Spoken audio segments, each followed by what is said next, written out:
Nzambe opesa biso mongongo ya koyemba opesa biso badon na eloko ezosalaka nkokoso ezobeliwa singa mwambe plaire pepe le coq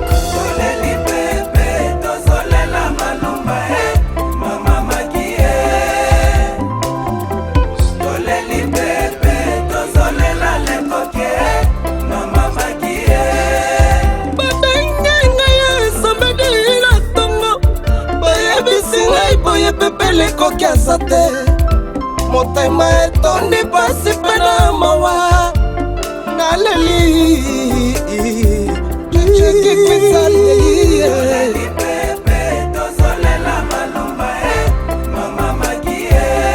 Angel Malumba leli Nancy Malumba aleli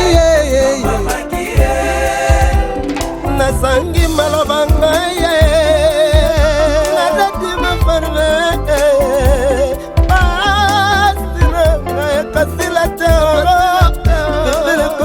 nini osali kisangani boye pepele koke yoke yotiki ngai natikali na mawa liwana yo epesi na pasi mingi oke na mwasi na yo elongo ye pepe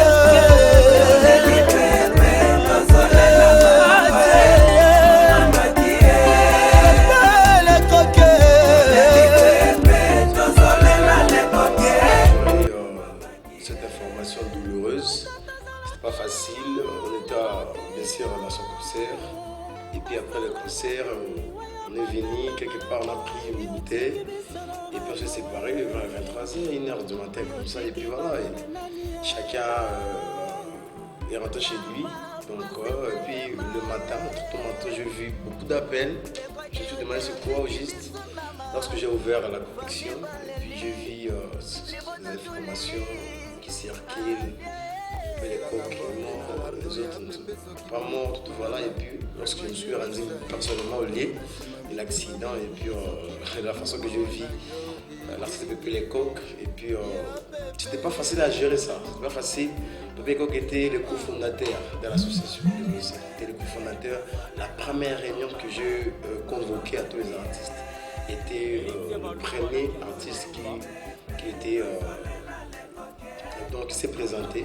Et puis les autres, et puis Pepe le coq étaient les conseillers. Je me rappelle, je me souviens lorsque je faisais, j'ai proposé un comité provisoire lorsqu'on a créé pour l'association.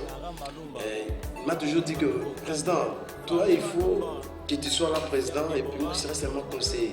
Donc il avait vraiment l'humilité. Alors que moi je me disais, ah Pepe le coq c'est un grand artiste. Pepe le coq n'est pas n'importe qui dans cette province.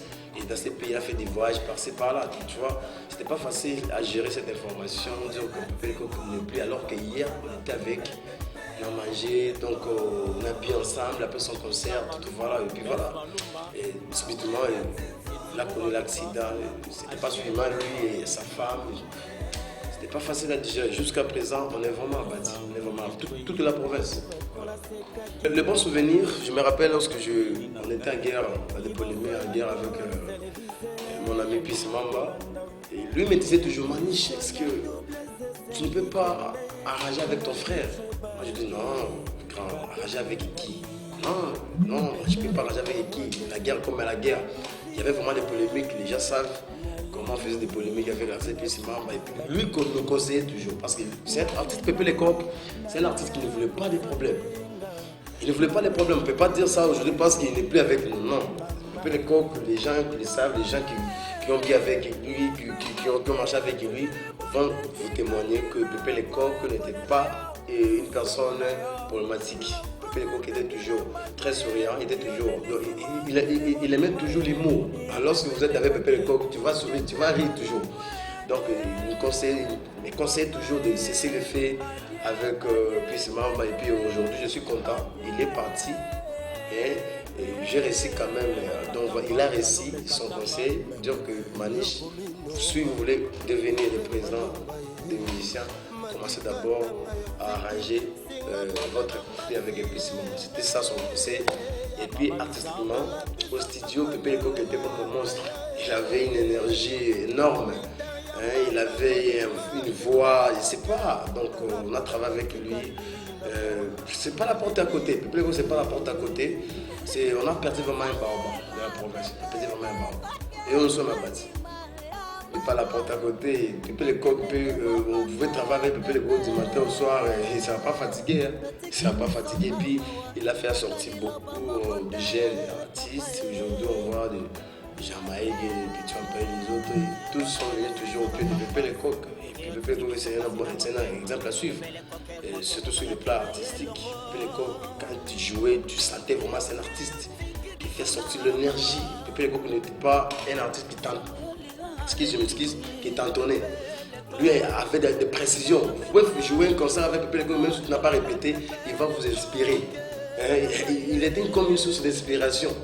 Alors, en tout cas, ce que je veux dire, c'est seulement que l'Emico est abattu pour tous les artistes. C'est pour cela que je veux lancer un message qu'on doit quand même arrêter la musique. On n'a pas joué des concerts. Après, on a ouvert, et puis voilà. Pour toujours honorer l'artiste de Pépé Lecoq. Et puis chaque concert, on observe une minute de silence. Et puis des contributions, des cotisations, ça poursuit très bien, ça évolue très bien. Et puis il y a aussi une cotisation côté artistique. Et puis voilà, on attaque le programme. On attaque le programme. D'ici 2 matins, on aura le programme. Et ce que je vais dire, c'est moi Chopolet. Quel que soit l'endroit où on va plaire Pépé Lecoq, il faut venir rendre donner un hommage à l'artiste de Pépé Lecoq parce que Pépé Lecoq est parti, il a laissé les enfants.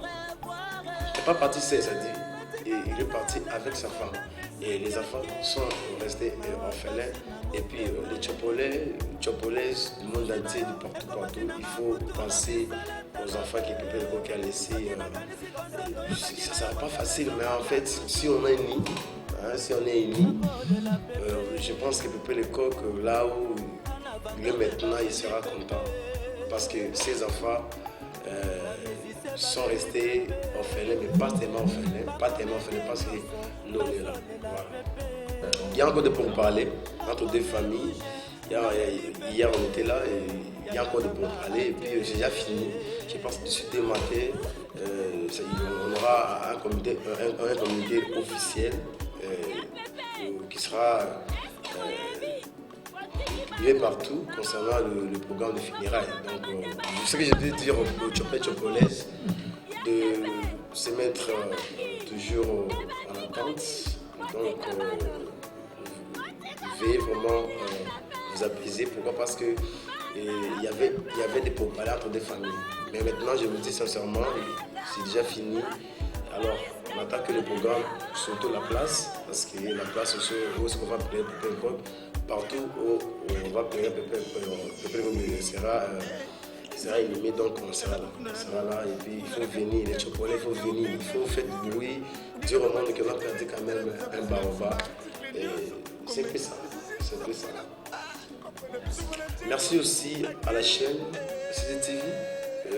C'est la chaîne toujours qui accompagne les artistes, qui nous a accompagnés dès le début de notre carrière et jusqu'à présent on continue le bon nombre de chemins. Moi je dirais merci aux dirigeants de cette chaîne et merci aussi à vous les journalistes, merci à Guilain, à Otikala, partout, tout le monde qui travaille dans cette chaîne. Je vous dis sincèrement merci.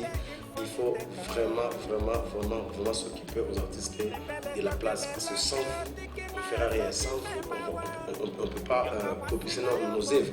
Donc vraiment, je dirais merci. Je salue tout le monde qui me suit à ce moment. Donc, Maître Dieu, merci. Merci beaucoup pour votre soutien au deuil de Pépé Lecoq.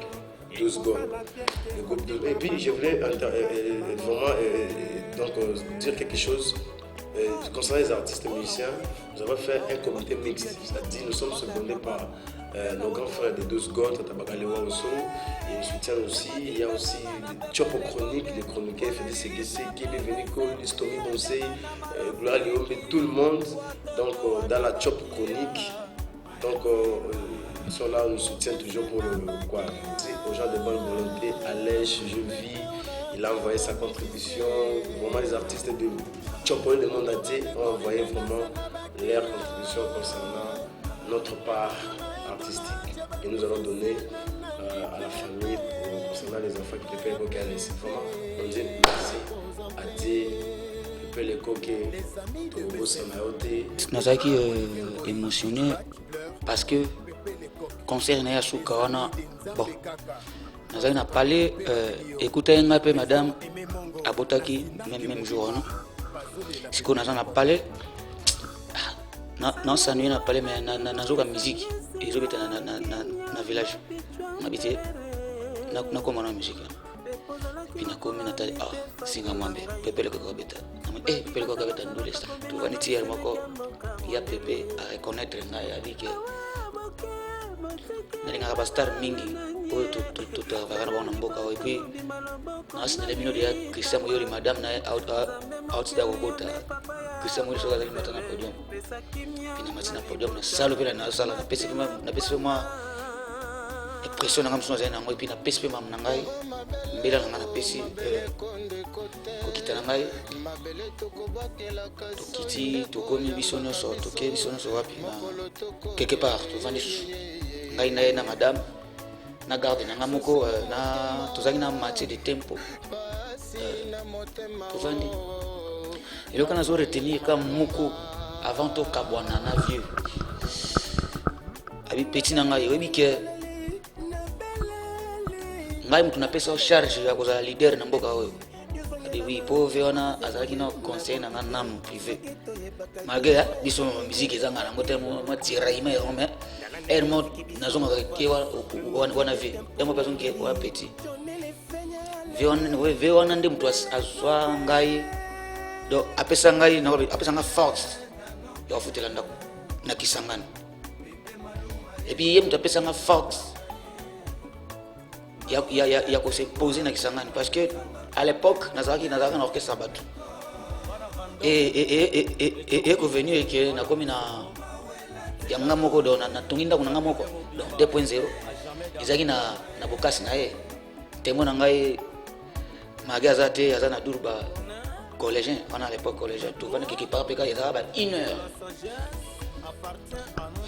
donc I singa be ne se fait naza posa na fungo orchestre na ngai ai petit bunda to chopa bunda et puis toi petit maele premier ndule benga ngai et puis na benga vers passer dans la réseau sociaux c'est belle fort faire passer ma force style lo na komi ko réussir moi mon par rapport pour na vie on a lito ina petit na ngai futelanda vaut mieux que ola tana itoko mais oza chéri OK oza sika batu ozola landa na éponge pour lobby utika yango mais etoko na yo moko oza na mtam somona pendant la itoko pour lobby oso mettre éponge à 1 cm ti au matana niveau comme malheureusement ve asa suti atiki biso et puis avati kanga avati kana ngana journée on a donc avec conseil samedi ce que to côté déjà avec conseil vendredi to côté déjà samedi ba 1h na madia avant kende asina petit ozana bitumba makasi na mboka oyo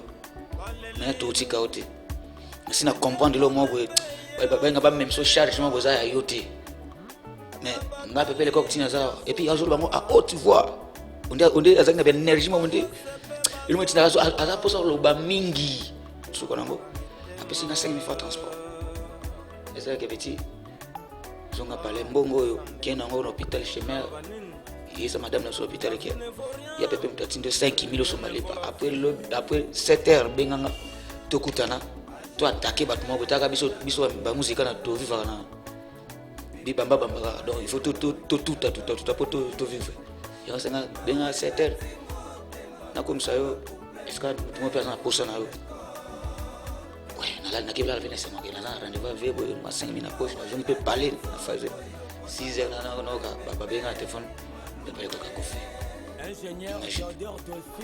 donc na ozala non ndeni et puis na lelao na kamwa una salani do na mitana na zona ka ko na fa non nie bon ezanzela ya biso nyoso mulimo na ikaka epe na kimia na mwasi na ye en tout cas couple na bango ça bien parce que nous vivons ensemble nous mourrons ensemble couple longo za bien et on peut balingala ke longo na motema moko ba kufi pe mukolo moko et puis to kuna ba mukolo moko bon Zambeka molimo na bango pe makana kimia. Et alors message ezaka que tokufeli baoba na biso ya chopo ya problème na chopo. Tokufeli baoba na biso ya pepele ko kazaki guerrier. Na pako wasala alaki guerrier. Biso famille ototikale famille ba muzika na ototikale. Matanga on to sanango. To na batapage te on ala tarabien asala bo. Ba désordre à la tête qui ont été moninga ide boye moninga ni asala bo non. Est-ce que vendre est-ce que par rapport à c'est respecté vanda wana. Soki o tike na kunda toke to tike na kunda soki to kozela ba twa zonga tozeli. Mais est-ce que ba tsa vanda kaka wana to boye batapage. Soki to na chance que mkolango instrument kozala. Soki to koyemba eza ya koyela te eza bitumba te soki epesa mi koyemba yemba na so epesa mi pete biso nyonso tozo sangana po tolela ya pepe na mwasi na ye donc to boy penda batapage ba bwakela ba ranking na misa to tikana ranking biso tout tozo ya pona elo objectif mako to ya kolela ba o ba kufi ba o batiki biso pour le pe ba kolela pe biso kaka c'est tout. Il y a premièrement tant de souvenirs, il y a tant de souvenirs à laquelle je ne peux pas citer. Oui, ils ont gravé dans mon thème parce que pour la dernière concert moto Robert Taner bato ACP c'était pas autant de combo to beta ki na yawa et pour na ozambongo to bana bambongo et singa no explosif il faut vraiment compter la bambongo il faut meteka donc c'est ça a été donc sa déclaration après la kati nzembo to beta ki na check ya moko bon attends on a eu qui l'information de la mort de Pépé l'époque. Ça m'a complètement touché parce que Moutoubouzala qui n'allait bien, le vendredi à Betty concert. Après, comme les samedis, vers 2h, Pépé l'époque a bouffé sa femme. Les éloques vraiment, ils allaient étrangers quoi. Pour moi, c'était vraiment une tragédie quand on a mort à Pépé l'époque. Normalement, on a bêta featuring à Pépé l'époque. Beta ne featuring mais juste là conseil de ensemble surtout na kozala ensemble quoi kozala surtout ensemble parce que ngali bosseur na zala na orchestre perching la musique et puis utaka kuna après ebisanga parole moka abi parole moka na explosif oui que perching ezo vivre na gaz na ce qui obimi na orchestre abe ko donc luka banzela to yenda pisanga idéologie wana là ba tata bakali quoi. Je crois qu'on peut n'abîmer qui développer pour ça ne comment faire à tel point que la salle va carré solo na befort na bangoura bazo pesa kaka que no bunda et aussi des vieux mal quoi chanson bazo pesa kaka makasi si to kota na succès boyoma na beta moi quelques temps après to bimi ba VPP ba ba que no bunda kaka pe na salle orchestre explosion aussi si les raisons ils ont continué quoi nous c'est encore un concert la voilà. Bon, il y a qu'un seul message à publier, c'est juste que non, les musiciens, il faut prendre maintenant en charge et accueillir que non, bazali les musiciens. Parce qu'aujourd'hui, Pépé, les rocs qui a confié, na moitié na ils ont comment qu'il faut ils ont la enseignement mon pour na biso les musiciens. Il y a comme ça ce qu'on valeur sur les plats bateaux, bête rabiso concert.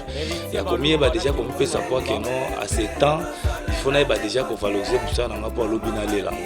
Moi le PV Pépé accueilli mais le lot moni ba le lot pesa na souci makasi comme la cotisation makasi zo salema.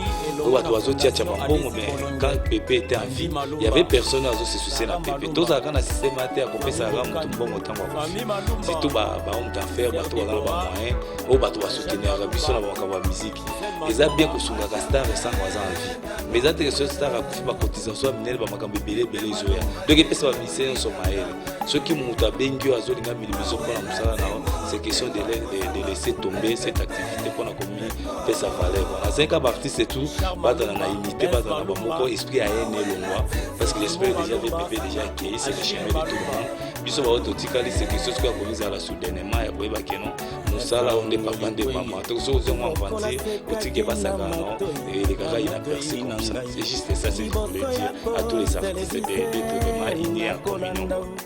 Émission ya double zeseli kembe na biche bake babengi ngai ke pepele koke akufie yaleli ngasidi kalibro nalelao nanya ya konsolenga nalelelelelelelelelelelelelelelao mama mama ya pepe okeyo tikeli bote tikali na mawa ya kolela yo sango na yo lokola taki na mato ya